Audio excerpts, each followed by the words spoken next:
Good morning, good afternoon to everyone that is in the audience. I don't know exactly where you're based since we are talking about the Spanish market, but for an international audience.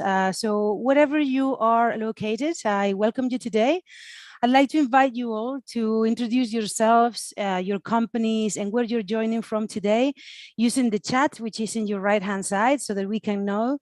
Make sure you tag everyone so that we can all read, where are people joining from. So far, we've only had Santrace from Germany. Santrace from Germany say hi. So please, there is so many more people here. Make sure you introduce yourselves. And today we're going to be talking about Spain and the Spanish market more specifically. And the title of this online session is Spain the next growth market for energy storage? Anyone that is joining today, it won't be a surprise to you that in Spain, we have quite a lot of resources, at least in the European context, in terms of renewable energy, both solar and wind. And solar particularly has been underexploited so far, and we are now working for the next 10 years. We're going to have a lot of growth in PV. So it's completely expected that as more variable energy joins the grid, that there's going to be a requirement for more and more renewable energy, for more and more energy storage, And we are by no means any of the leader markets in the world. The leader markets in the world at the moment are the US, the UK, and Australia, pretty much. Germany and a few others, are also making waves, but really Spain, due to the fact that in the European context can have so much variable renewable joining the grid very, very quickly, and the fact that we are decarbonizing very, very quickly, it seems only logical that we are going to require a lot of energy storage very soon. So there is an opportunity here to develop a fully fledged business, and the market has to regulate and change and deploy very, very quickly. So because we'd like you to have the best information possible before you actually come into the country and start investing, we've put this session for you so that everyone learns what is the opportunity here, how can they be found, where are they now, where will they be in the future, so you can prepare your business for that.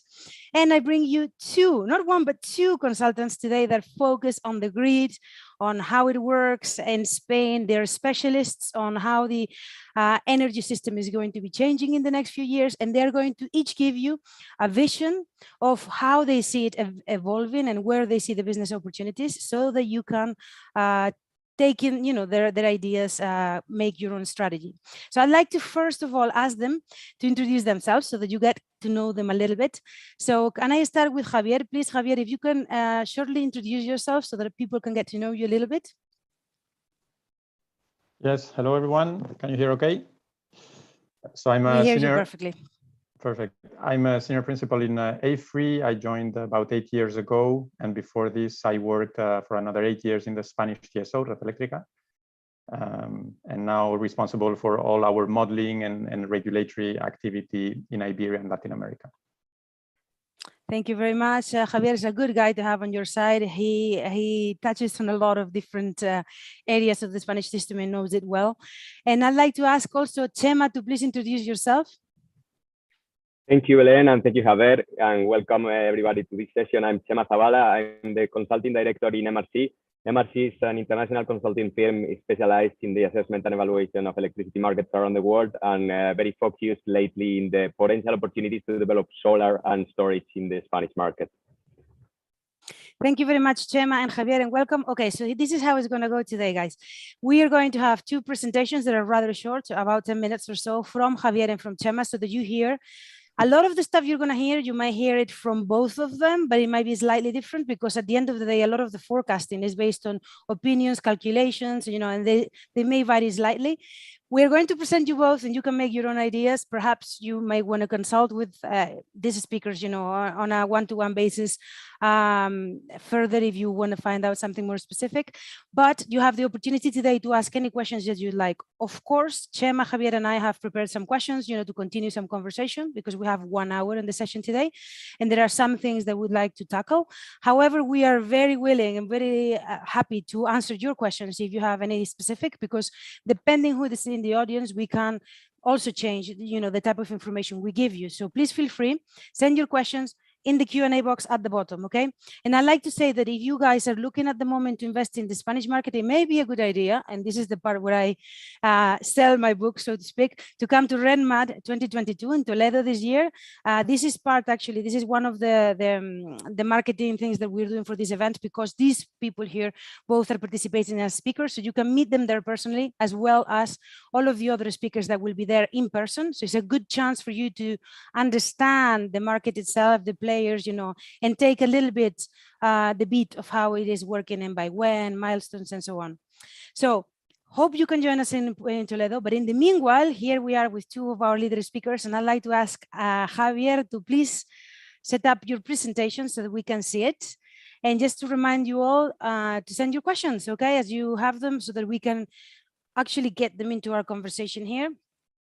Because I think it's important, you know, that there is clarity, and depending on what stage you are in your investment, you may have different questions. Okay, so you can put that in full screen, please, Javier. Yeah, perfect. Talk for me. Great. Yes, perfect. Go right ahead. Fine. Yes, perfect. Okay, so I'll cover in this about 10 to 12 minutes very quickly. Oops. Sorry. Again, Yeah, can you see full screen? It's gone back to, oh, now, yeah. Go forward with the arrows. Yeah, perfect. Okay. So I'll cover briefly what Spain's energy and storage targets are, what the revenue stack looks like. I guess you're familiar with most of the potential revenues, but I'll give some insights on what our analysis say for the different revenue types we can have, and then just an overview of the challenges and outlook, so you have a picture of how we see things during this decade.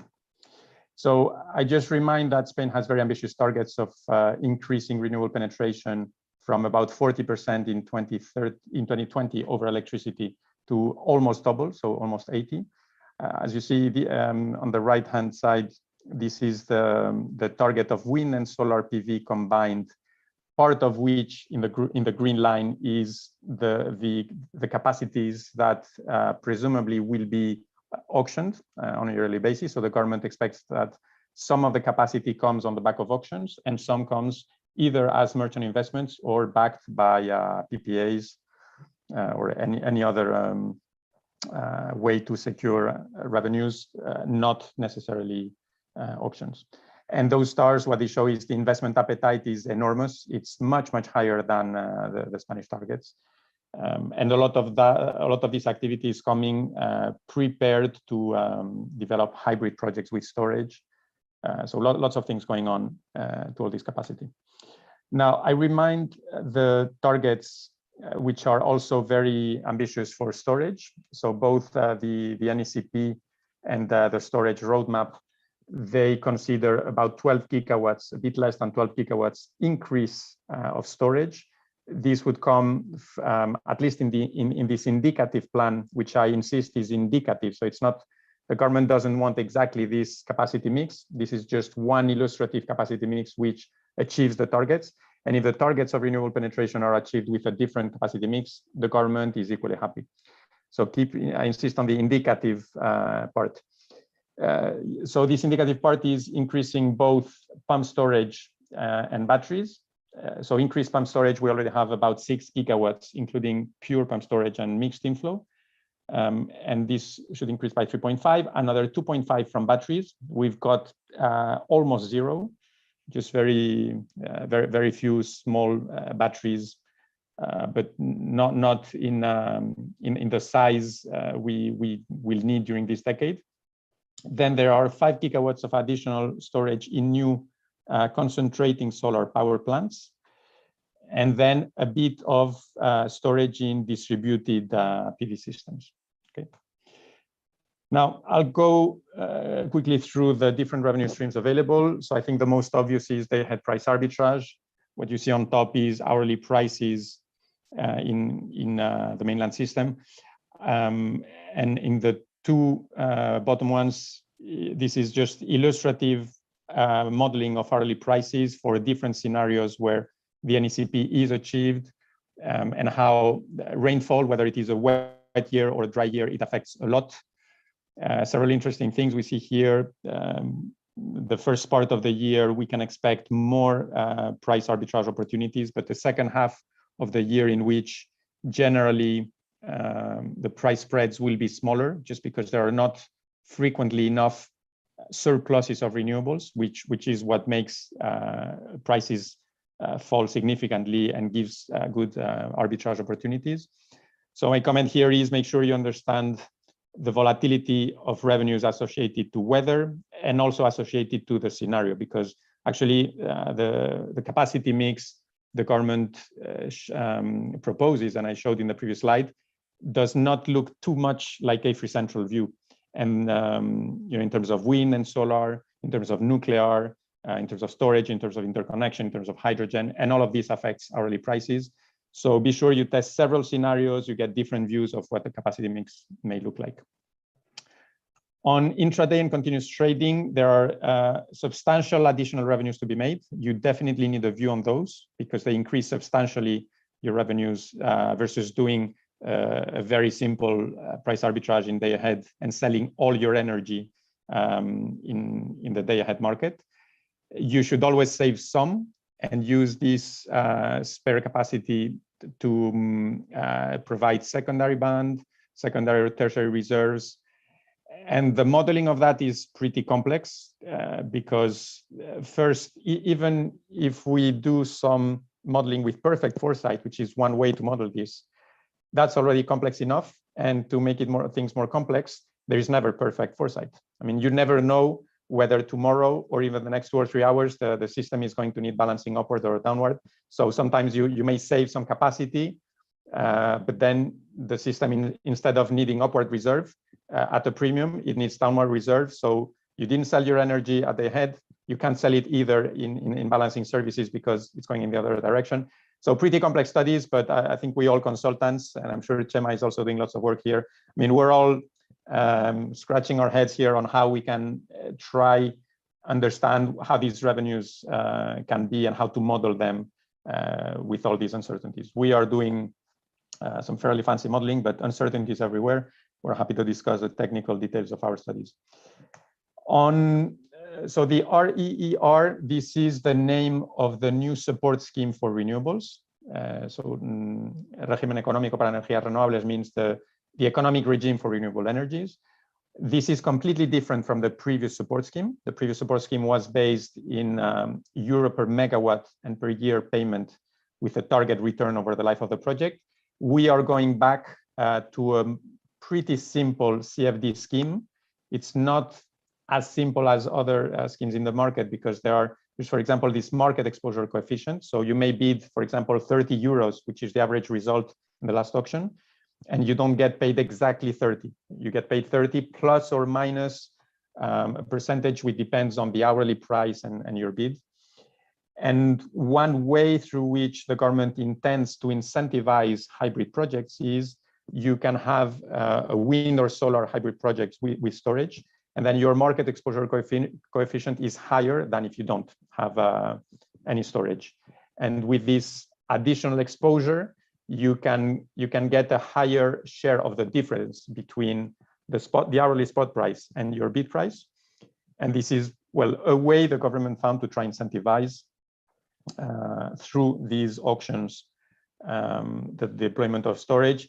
I can say, being very honest, we think this will bring zero storage, at least under this scheme. I think Chema agrees with me on this one. And this is because part of the conditions for hybrid projects under the REER tenders is that you cannot charge and discharge from the grid. So revenue stream number 1 I showed here, it's forbidden if you are a hybrid. I mean, if your storage is part of the REER tenders. Okay. Now there are also CSP tenders which will not be part of technology neutral auctions, but there will be some capacity of about 100 megawatts per year on average between 2022 and 2026.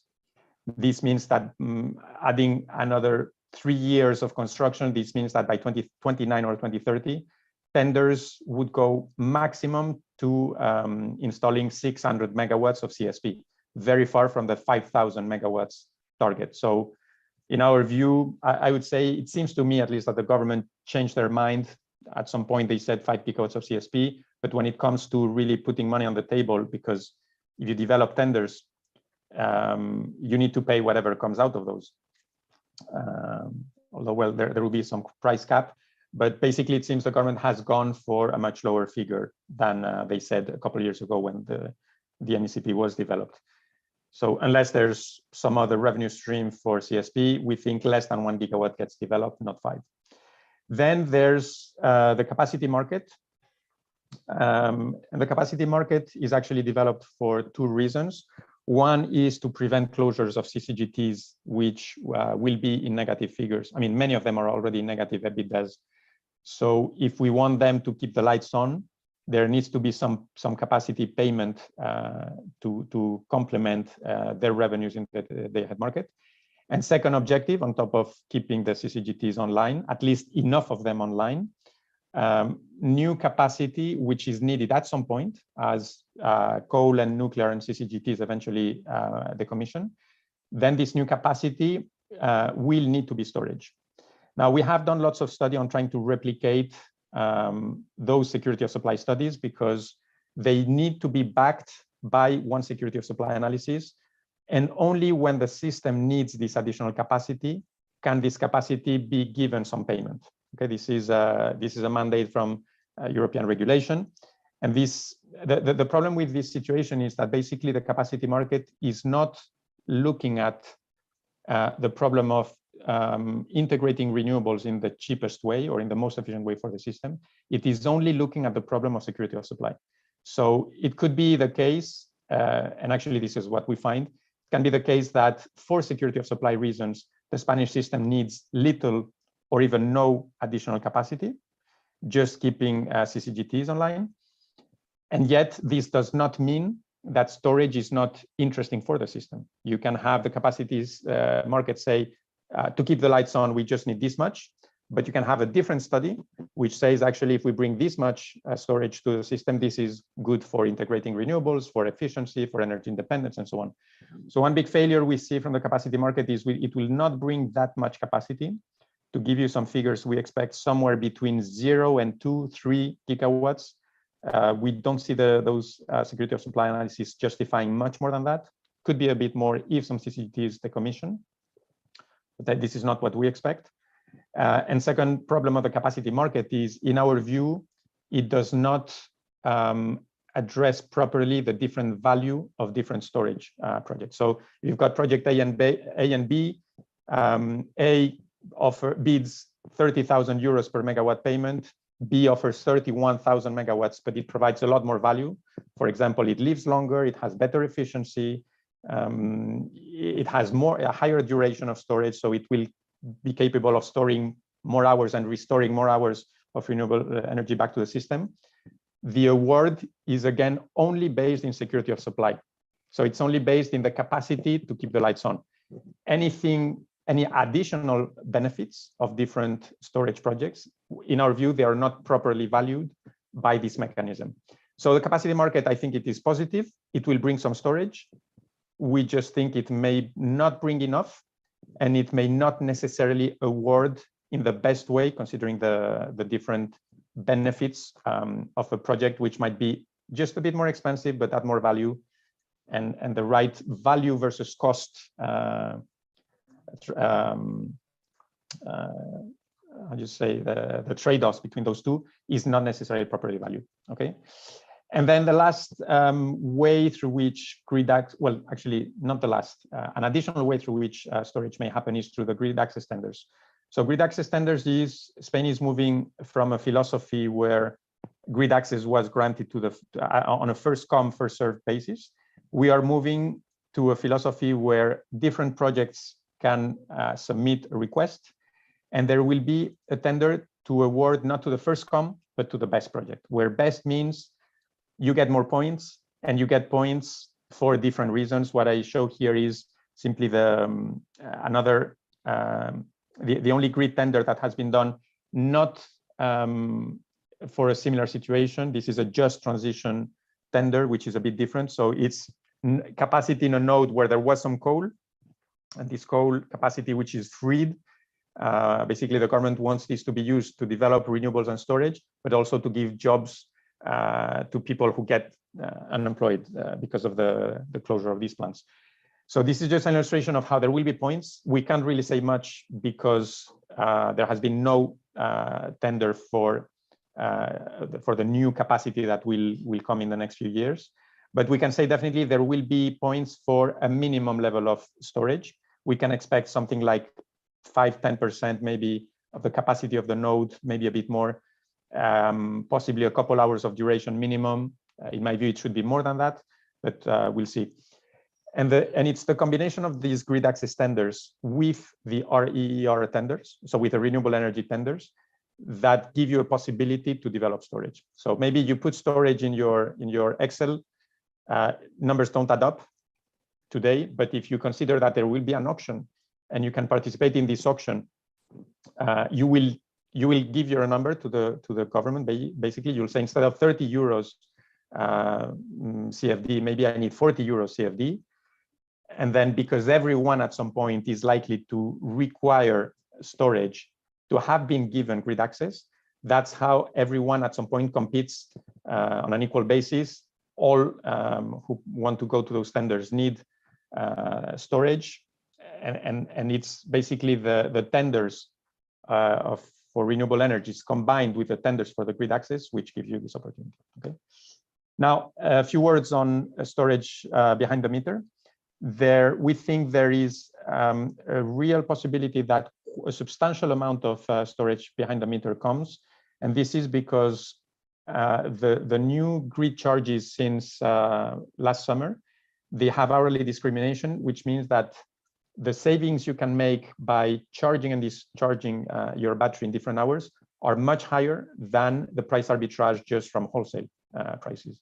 There is an arbitrage between grid charges in different hours. Okay, when we do the maths with our expectation of falling capex for distributed storage, we think that around 2024 it can be even economic without subsidies, and this opens the door to up to a few million households where distributed PV is likely to go first, basically detached houses, and even more if it's houses where there will be an electric vehicle.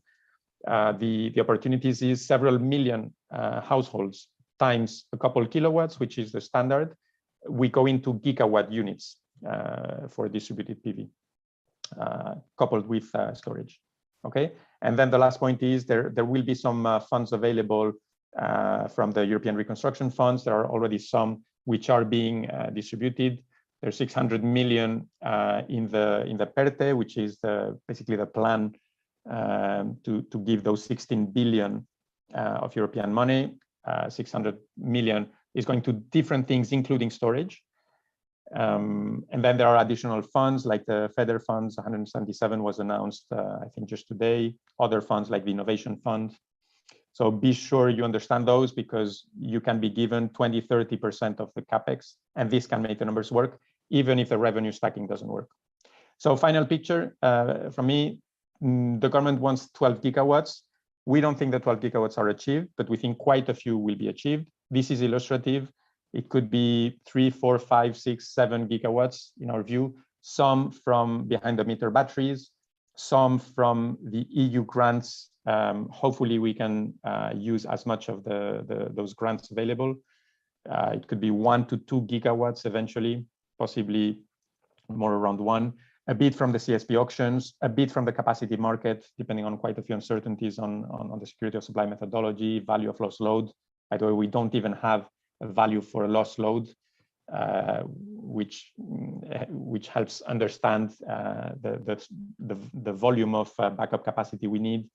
Some from these utility scale batteries from grid access contests.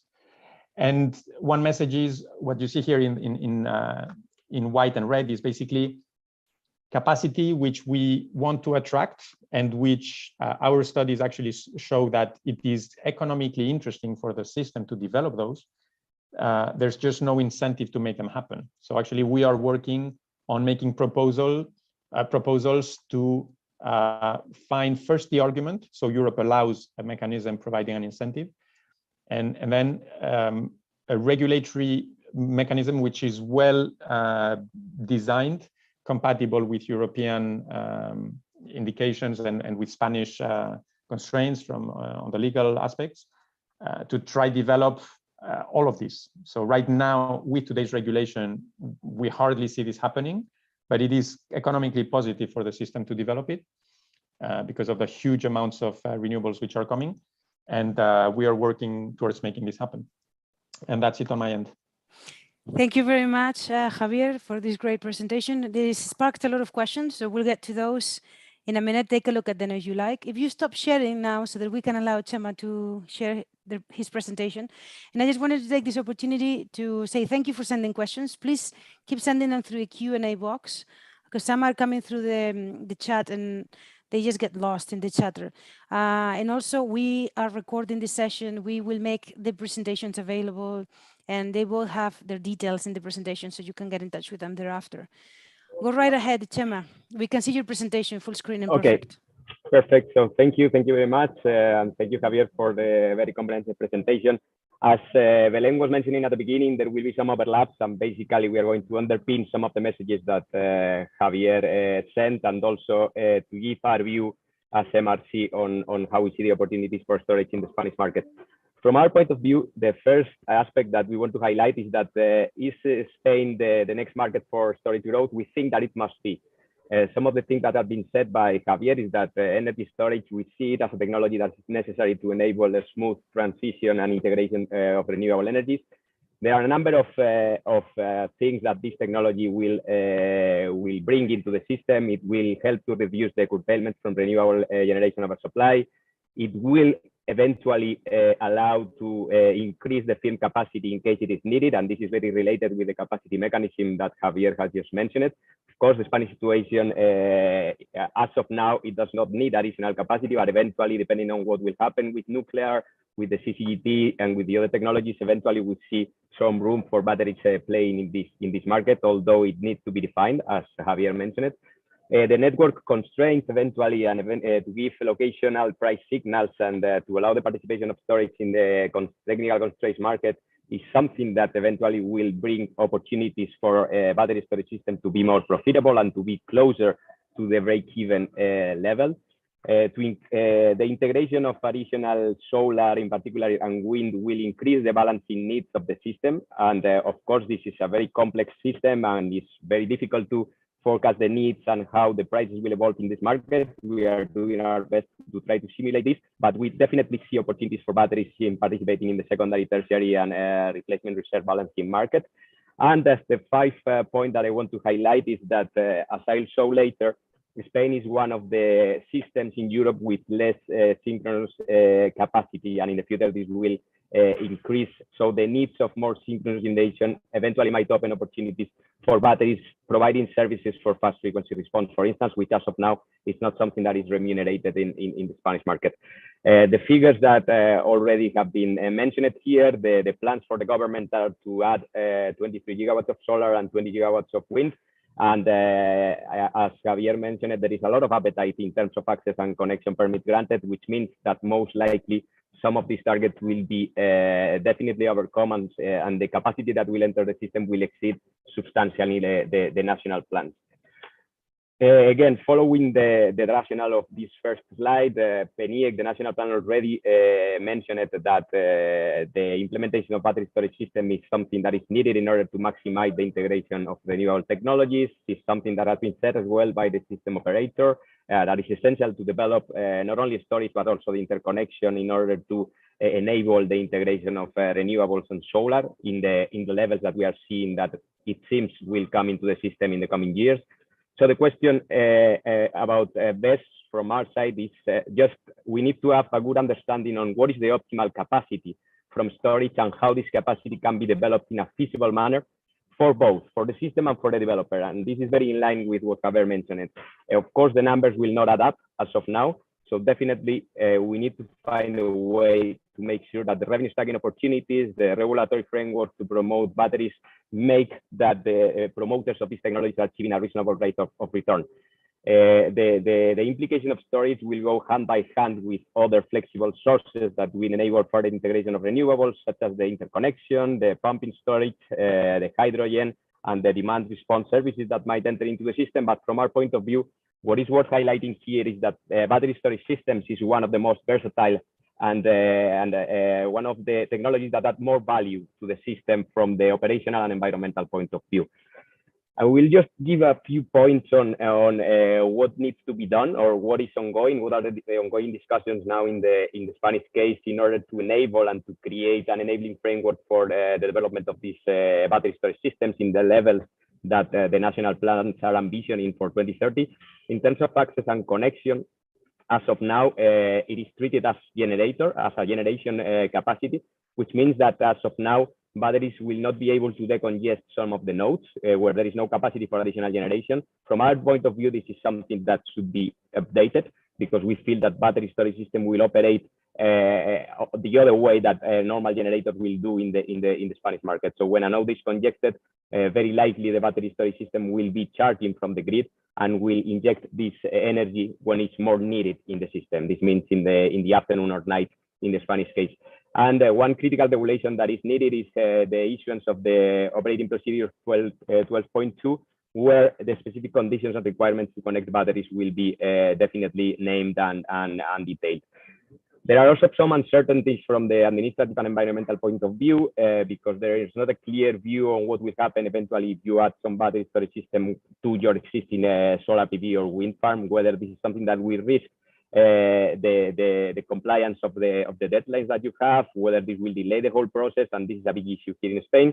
In terms of market participation, it's already open. Some things related on how hybrid installation will operate, whether they will be able to charge or not charge from the grid in the different configurations that are foreseen in the PO 12.2, whether they are hybridated in DC or AC. Well, there are things that need to be clarified. And definitely this is something that will give more opportunities to developers to hybridate their units. The capacity mechanism, which we have not heard anything new from the system operator, from the CNMC since April 2021, but we think that this is something that will be triggered according to the discussions that we are having with the decision makers. It seems that for 2023, there is the ambition to launch the first auction. So let's see. And we see to some extent this as an opportunity to foster storage as it has been done in other markets. So we are lagging behind some of the European experiences, and we think that something the Spanish authorities will need to look at is what has been done elsewhere in Europe. Network access tenders that Javier pointed out very clearly. There is additional capacity that will be released in which the addition of battery storage system will add some points. So definitely from a qualitative aspect, the batteries will need to be part of the new capacity connecting into the grid. And the last point, which is the auction framework of RER, the Renewable Energy Economic Regime. We see here also opportunities, not from the use of this market exposure coefficient, which definitely will not add enough revenue so as to justify the inclusion of batteries. But we think that eventually, as it will be done with CSP, there is room to launch an auction for hybridated solar PV and battery storage systems eventually, of course, ensuring that you cannot charge from the grid. But in the end, we see that the situations where the batteries will be absorbing electricity from the solar PV, so the excess electricity from solar PV will be concurrent, like the ones that a standalone battery will use to absorb electricity from the grid. So we think that it can contribute, not in the same way, but a rather similar way to a standalone unit connected to the network. I want to give here some numbers on our view. With the current remuneration scheme, there is insufficient revenues to incentivize the development of batteries. Here we are giving some numbers, assuming a reasonable rate of return in the range of 7%, and assuming a battery of 2 hours of storage that will be commissioned in 2025, with the potential decrease on capex, although as we are showing here, with the current market tensions, actually the prices of batteries and all of the other materials are growing. So this is something that we need to carefully look at. But we feel that with arbitrage, the missing money is in the range of 50%, assuming the revenues from arbitrage and balancing revenues in a feasible manner, because as Javier mentioned, ancillary services are not always activated. So there is the risk of not being activated upwards or downwards. And this means that eventually you might not be able to sell your electricity in this market. But assuming a feasible operation in this balancing market, the missing money will be in the range of 35%. And assuming a very optimistic operation in the balancing market, which means a level of activation that we don't see in our simulations, eventually you might be even closer to the break even. But this is not something that we feel is a realistic scenario. So the conclusion here is that new remuneration schemes are needed in order to support the existing revenue streams that batteries can opt for. And the last item related with the prices of lithium and what disruptions will remain in the market is something that definitely will make these numbers change upwards or downwards. The incentives that as of now are for the development of storage, we have the direct support or subsidies from the strategic projects for economic recovery and transformation. As Javier mentioned, there are some grants or subsidies that will be given for innovative projects and in particular for storage. Some market-based options that are potential revenue streams that will appear, a capacity mechanism, the fast frequency response, eventually local flexibility market. This is something that some of them are more mature, more on the table. Some others have not been discussed yet, but we see opportunities for them to eventually appear in the Spanish context. And through the specific requirements that for the network access tenders for renewable generation will be put into the condition. And eventually the reevaluation of the access capacity for standalone units, taking into consideration that they will not act as generators when they are operating in the grid.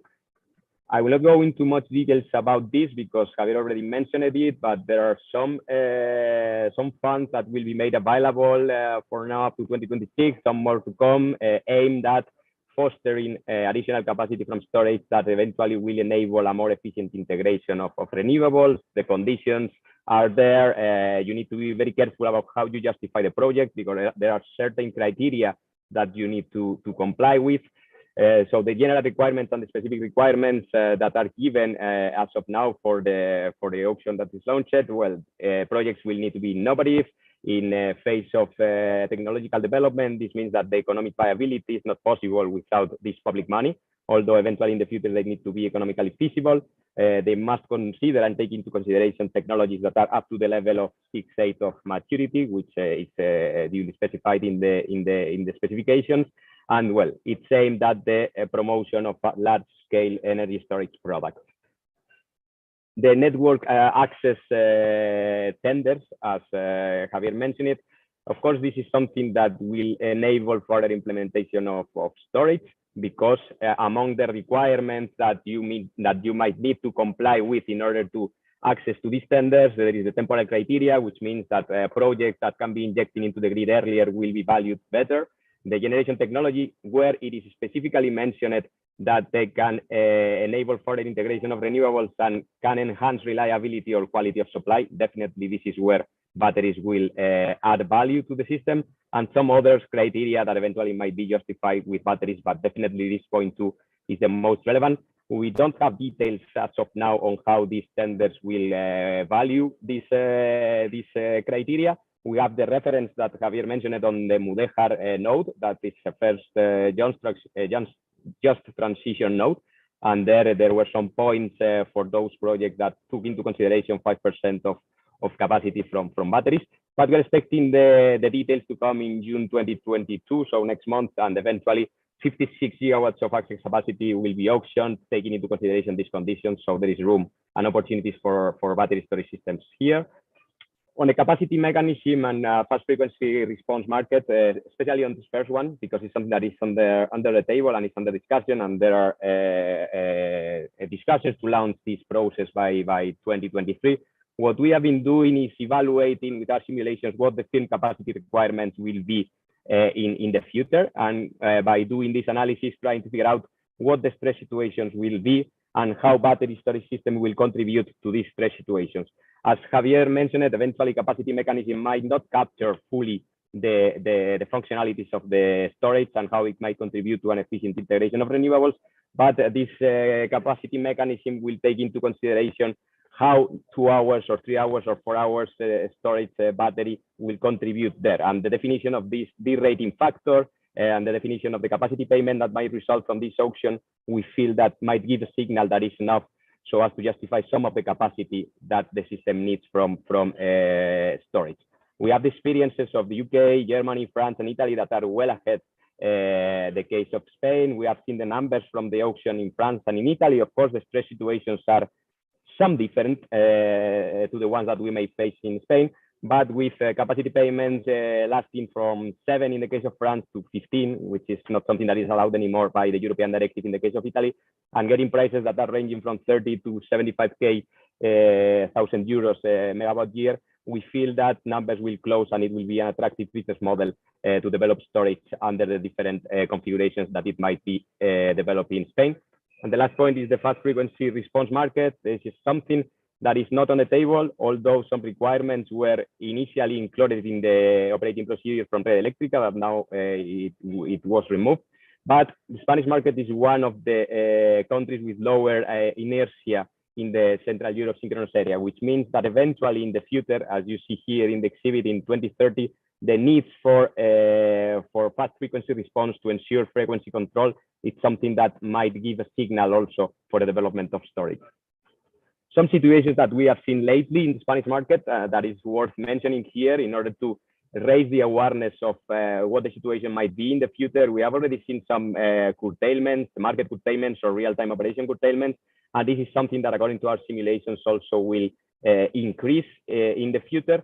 And it's very important to take into consideration the different variables, as Javier was mentioning, the interconnection, the hydrogen development, electric vehicle, because eventually, assuming that the interconnection with France, for instance, is not accompanying the path or the pace at which the government is expecting it to come online, eventually the implications or the impact on capture prices, in particular for solar PV, can be dramatic. So definitely, we need to make sure that not only storage, but also all the other flexible sources that we have mentioned at the beginning, the electric vehicle, green hydrogen, interconnection, pumping storage, or other source of storage are in place at the pace at which they will need to be in order to mitigate the huge penetration from solar PV that we are seeing in the market in the coming 3-4 years, because otherwise there will be some negative surprises eventually for the PV developers.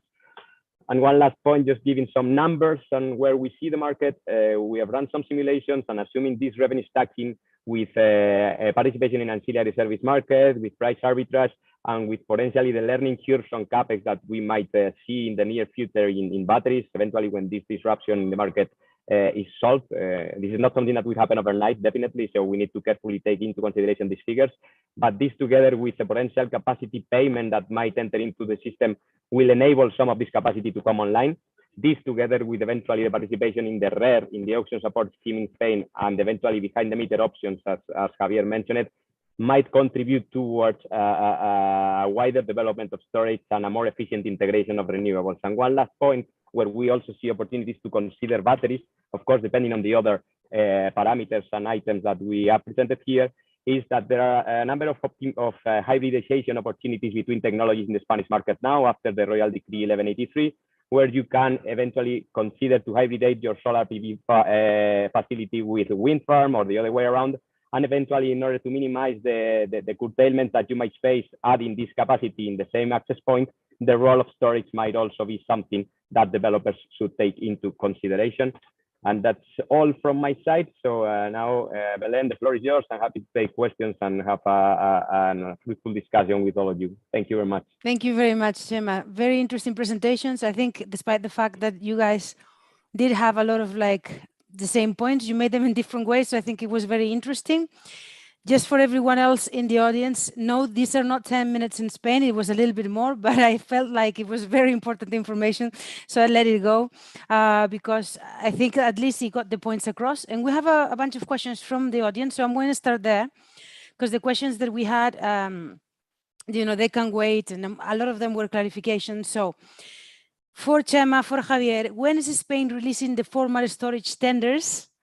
And how will they be? What do we know about storage tenders? Are they even happening in Spain? No, I can start, Chema. So there are no specific auctions for storage. What there is, what there will be, presumably, is a capacity market in which auctions for new build only storage will be entitled to participate. So you could call them, I guess, the storage tenders, because it's tenders for capacity where only storage can participate. Now these, they can be expected, Chema mentioned, maybe around 2023. I agree, I don't see those happening this year. And it could be 2023. I would expect very latest 2024. And then how much, what are the volumes in megawatts or megawatt hours? In megawatts, I think I mentioned, we don't expect during this decade much. And we expect the need to arise towards the end of the decade. So possibly somewhere around 2 gigawatts, maybe by 2030, but these would be needed, or these would be called 5 years ahead. So these would be called around 2025. So my assessment is in the first security of supply analysis done, let's say in 2023, chances are that for 2028, so 5 years after, because that's the horizon of the study, chances are there is still little to no need of new capacity.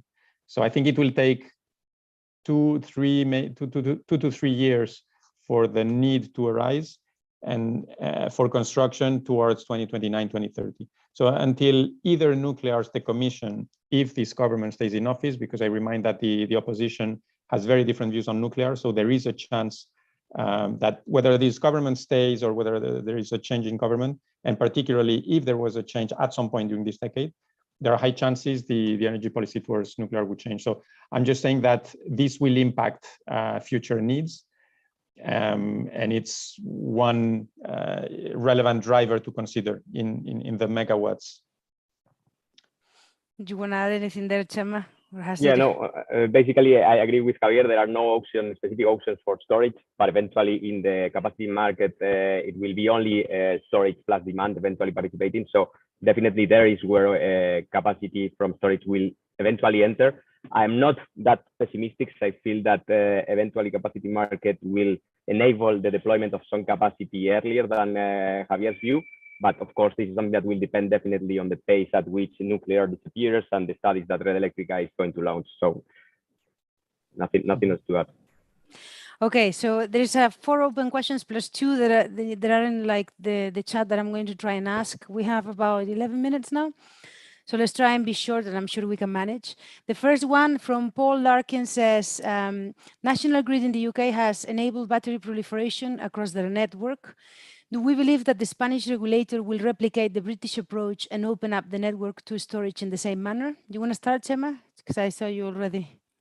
No, I think that, of course, the UK market is very different, and the UK market has promoted a storage system through the use of network, the locational markets that are available there, and the peak load model, which is very interesting. But I don't think this is something that will be replicated in the Spanish case, although in the storage strategy from the government, it is mentioned as the possibility to take into consideration the development of storage at a distribution level, the development of these regional markets, but it's not something that I feel will happen in Spain.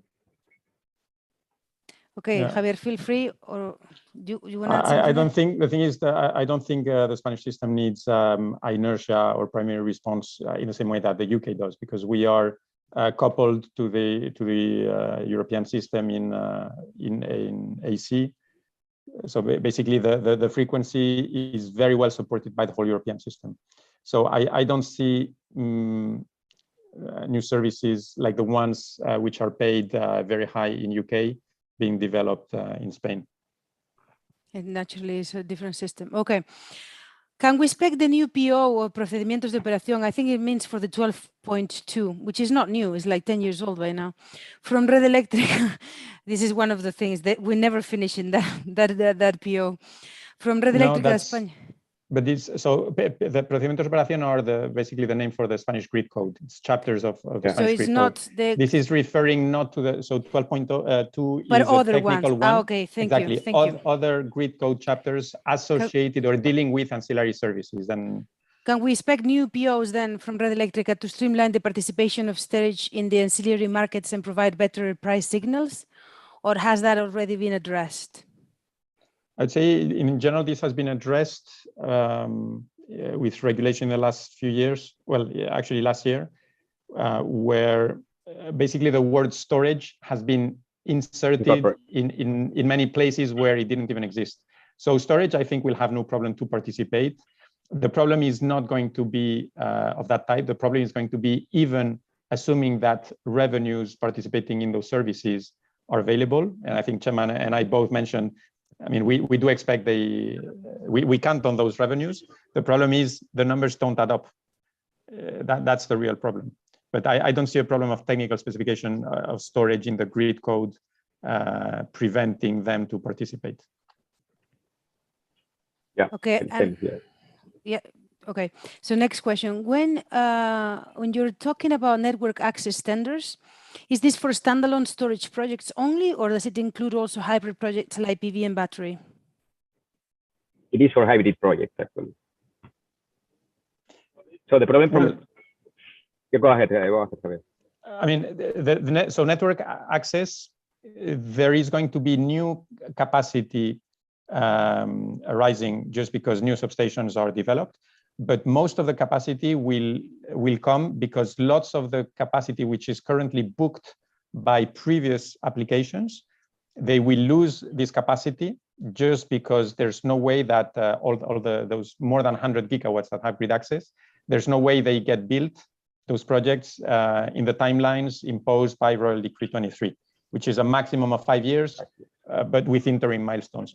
So a lot of the projects that today have access will lose it, and this capacity will be, let's say, offered to the market through these new tenders.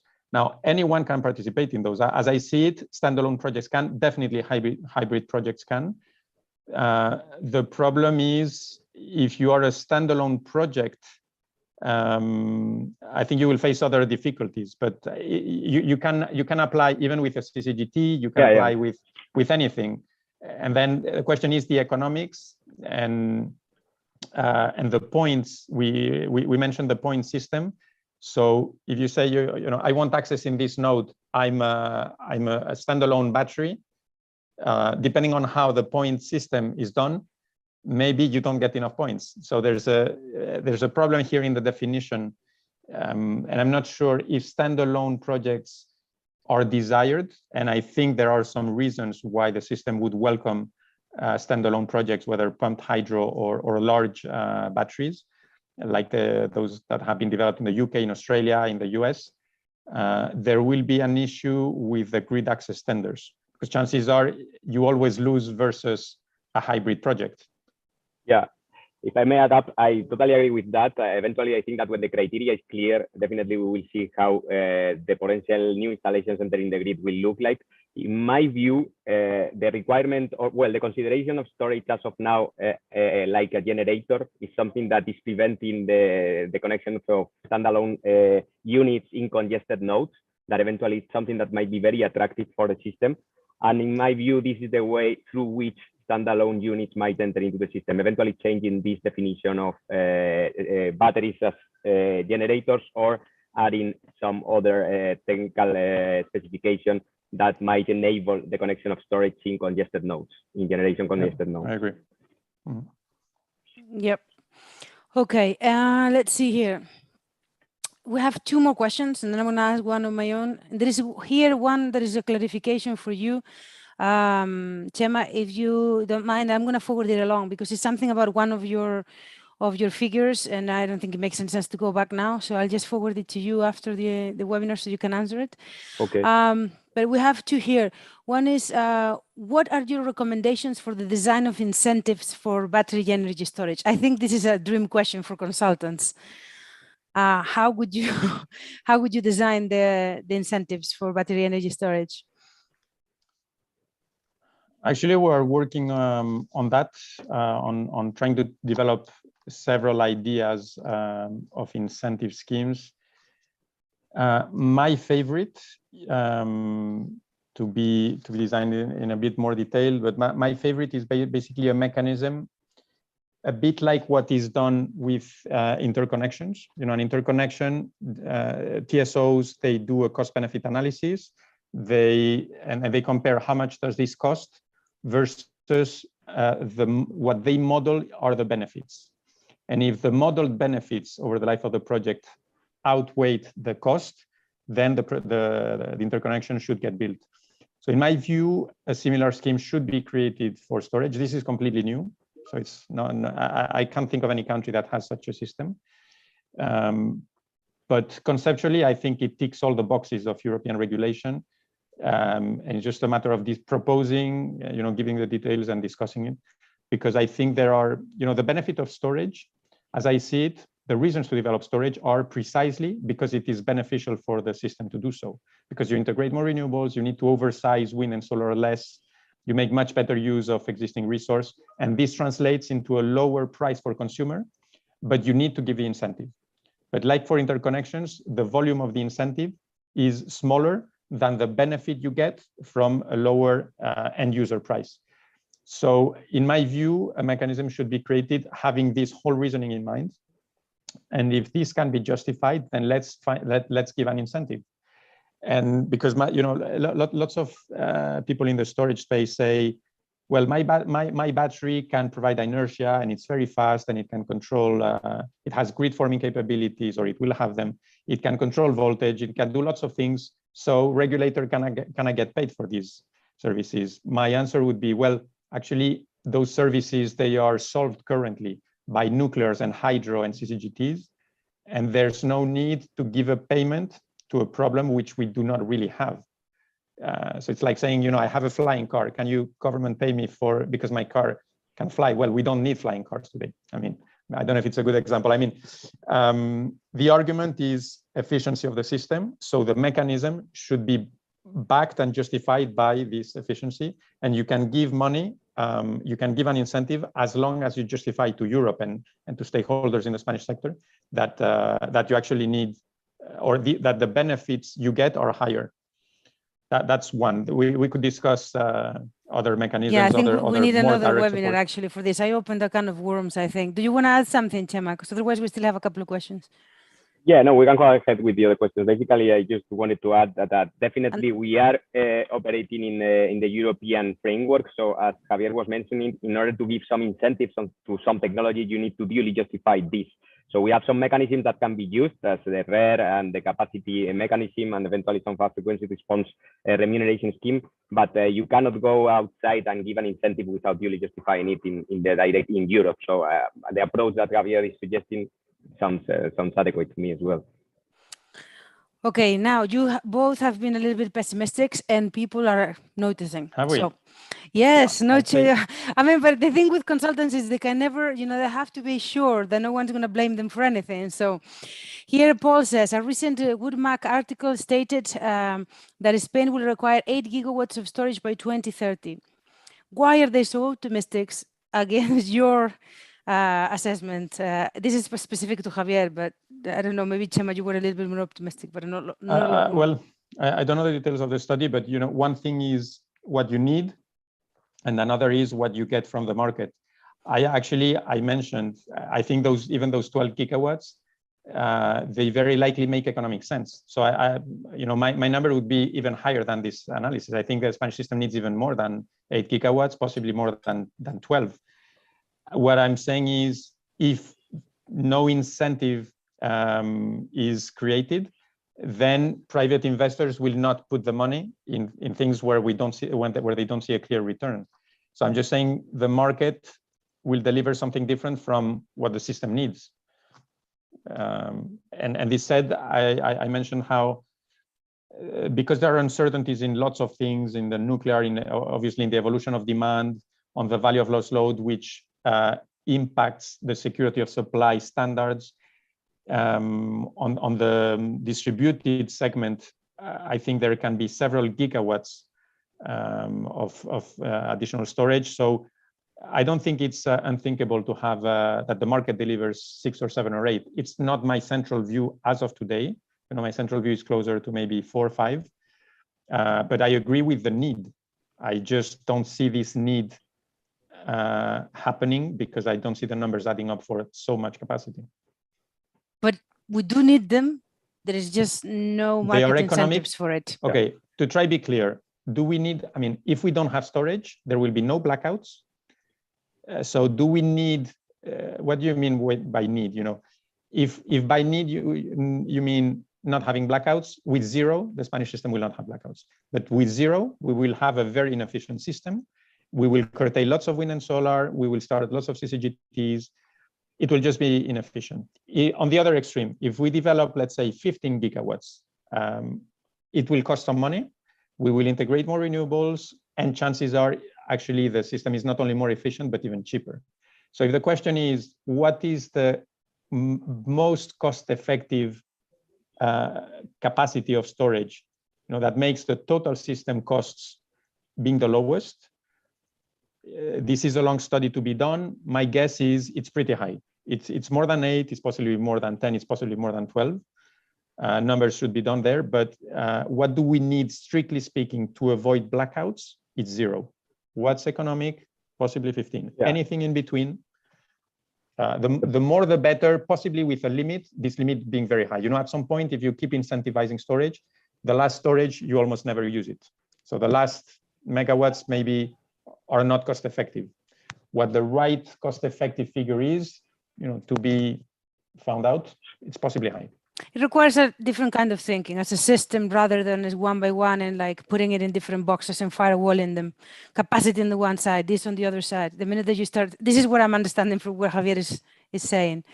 Chema, do you want to add something here? Because we're going a little bit out of time and I want to ask you a question. Just 30 seconds, I want to highlight here also and to reinforce the message that the role of storage, like other technologies, is to have a more efficient integration of renewables. So in the end there, we definitely think storage will enable a more efficient integration of renewables. So definitely it should be put into the system, and I think that it will come. Thank you very much. And Franco here asks, you do not see breakthrough, not even in the most optimistic scenario. You said that this will not happen in Spain because of the resilience of the EU continental system, but the high penetration of renewable energy generation will happen everywhere in the EU. And the France atomic energy system doesn't look very healthy. Any chance to have more optimistic projection for storage? I think we've already answered it, but I just wanted to add here one point that I think is important, is the deployment of hydrogen. Spain has tons of hydrogen in the plants, not so much in the government plants, more in the private plants and announcements that the companies are doing in terms of exporting it to the rest of the EU. Most of it is supposed to go with variable renewables, but I mean, does storage get a role in there? Can we have like a big increment that is not going straight to the grid, perhaps through the deployment of storage? Well, I think that go ahead. No, in my view, green hydrogen definitely what we'll do is we'll contribute to implement more renewables. In my view, the creation of the demand for hydrogen is the real challenge, because you can use hydrogen mainly on site, but these ideas of conveying and transporting hydrogen using the network, it's something that definitely might happen, but will need huge amounts of regulation that is not there.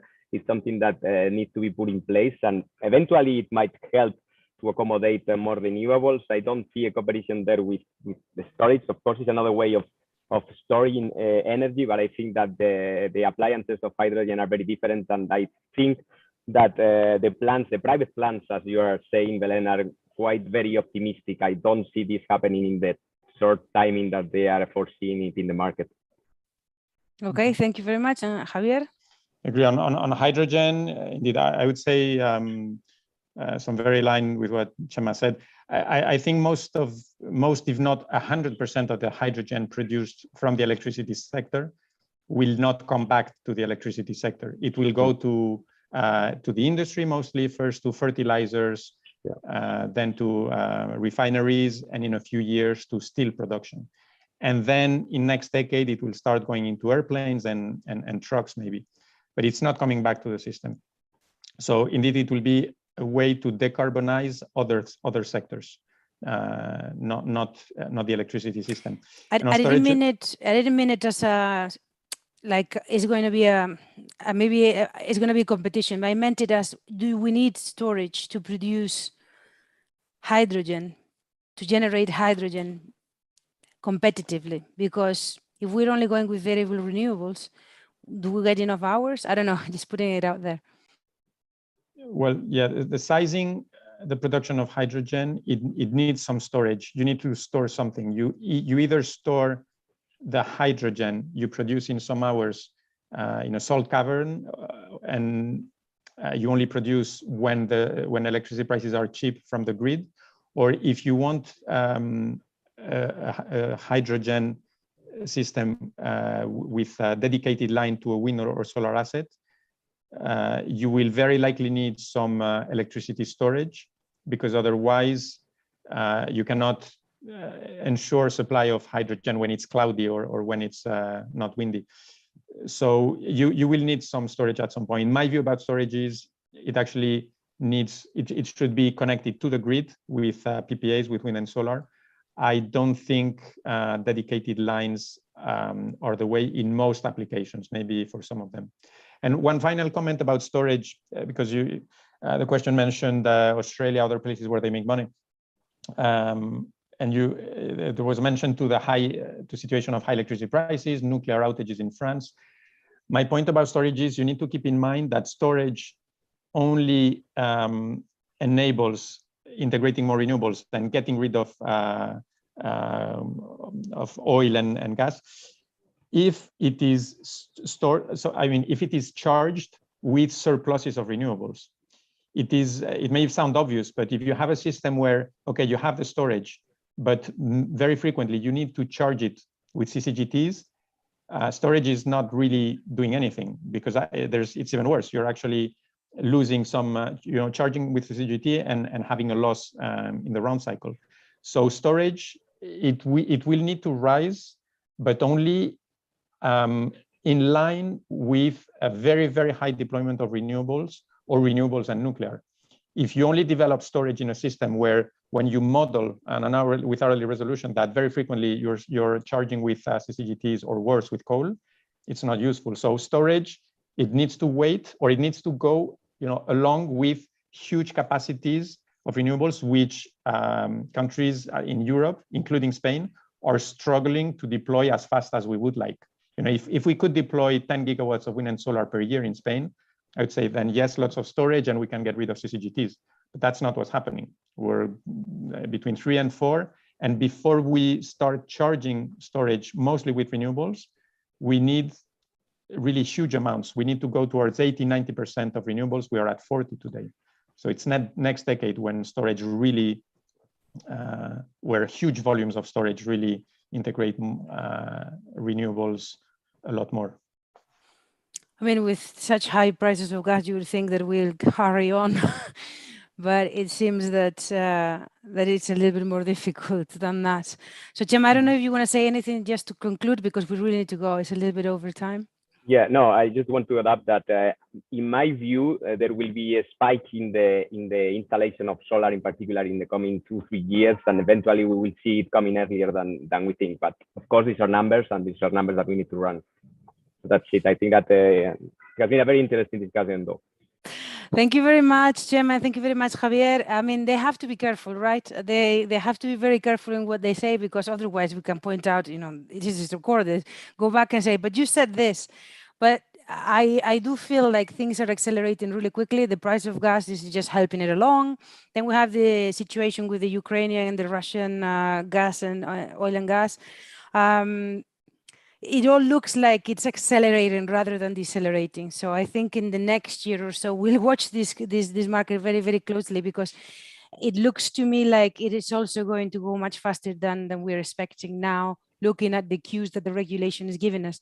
And I think in other markets, like in the US, people are very happy to see just economic cues that are going in the right direction and jumping.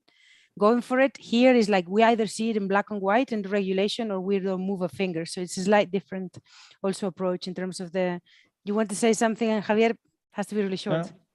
No? Okay. So thank you very much, guys. Thank you very much, Chema. Thank you very much, Javier. And thank you very much to everyone in the audience. Don't forget, you can meet these two guys and me and other people that are going to be there. We're going to have more than 50 speakers, English and Spanish, at the conference RENMAL 2022 in Toledo. So if you want to join us, just send us an email and we'll give you all the information you need.